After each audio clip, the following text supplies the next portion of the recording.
Guys આ પ્રજાતિ ઘણા વર્ષો પહેલા વિલુપ્ત થઈ ગઈ છે, પણ તેના હજુ હાડકા જોવા મળે છે. હે guys, welcome back to my new vlog. તો આપણે આજે ફરી ચાલ્યા છે ITI માં જવા માટે.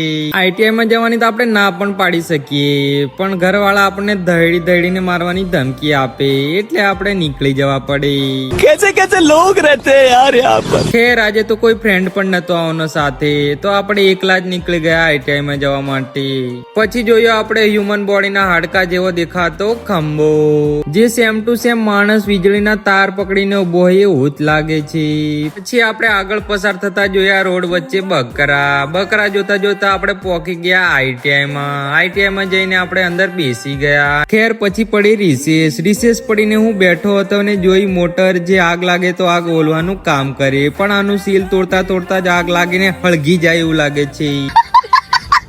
પછી ગયા આપણે ચા પીવા માટે.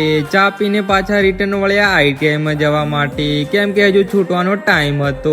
પછી ગયા આપણે ITI ની અંદર ને પછી બેસી ગયા આપણે કોમ્પ્યુટર ઉપર. ખેર ટાઈમ થયો એટલે આપણે નીકળ્યા ઘરે આવવા માટે, અને આજે આપણે બીજા રૂટ ઉપર રહીને આવવાના છીએ, કારણ કે આપણે મંદિરે જવાનું છે. એટલે તો ચાલો આપણે પહેલા મંદિરે જઈએ. પછી આવી ગયા આપણે બજરંગબલીના મંદિરે. આજે તો મંગળવાર હતો એટલે મંદિર બંધ હતું, પણ એ તો ખાલી તાળું ના મારે એમ જ ખાલી બંધ હોય. પછી જો આપણે કર્યા દર્શન. ખેર આપણે દર્શન કરી નીકળ્યા ઘરે આવવા માટે. પછી જોયું આપણે દમાવાવ થી નીકળ્યા આપણે ઘરે આવવા માટે. પછી પહોંચી ગયા આપણે ઘરે. તો મળીએ પાછા નવા વ્લોગમાં. Bye bye. જય બજરંગબલી.